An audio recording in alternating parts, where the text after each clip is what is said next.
بسم اللہ الرحمن الرحیم۔ شروع اللہ کے بابرکت نام سے جو بڑا مہربان اور نہایت رحم کرنے والا ہے۔ السلام علیکم، امید کرتی ہوں کہ آپ سب لوگ خیریت سے ہوں گے۔ آج کی اس ویڈیو میں ابلیس اور حضرت آدم علیہ السلام کے 5 خصائل کے بارے میں بات ہوگی۔ ابو محمد مروی فرماتے ہیں کہ ابلیس 5 خصائل کی وجہ سے بدبخت ہوا۔ پہلا، اس نے گناہ کا اقرار نہیں کیا۔ دوسرا، وہ گناہ پر نادم نہیں ہوا۔ تیسرا، اس نے اپنے نفس کو ملامت نہیں کی۔ چوتھا، اس نے استغفار نہیں کیا۔ اور پانچواں، یہ رب کی رحمت سے مایوس ہو گیا۔ اس کے برعکس حضرت آدم علیہ السلام 5 خصائل کی بنا پر سعید ہو گئے۔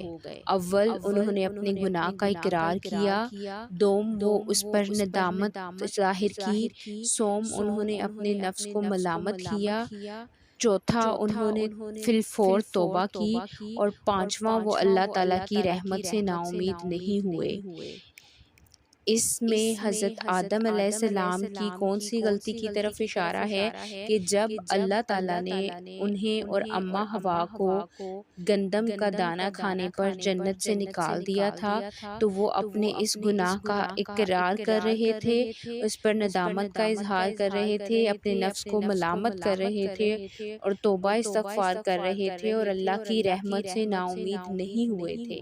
لیکن اس کے برعکس ابلیس کو جب اللہ تعالیٰ نے حضرت آدم علیہ السلام کو سجدہ کرنے کے لیے کہا تو اس نے اس سے انکار کر دیا، اور اس وجہ سے اس نے اپنے گناہ کا اقرار بھی نہ کیا، نہ اس پر نادم ہوا، نہ اپنے نفس کو ملامت کی، نہ استغفار کیا، اور اللہ کی رحمت سے نا امید ہو کر بدبخت ٹھہرا۔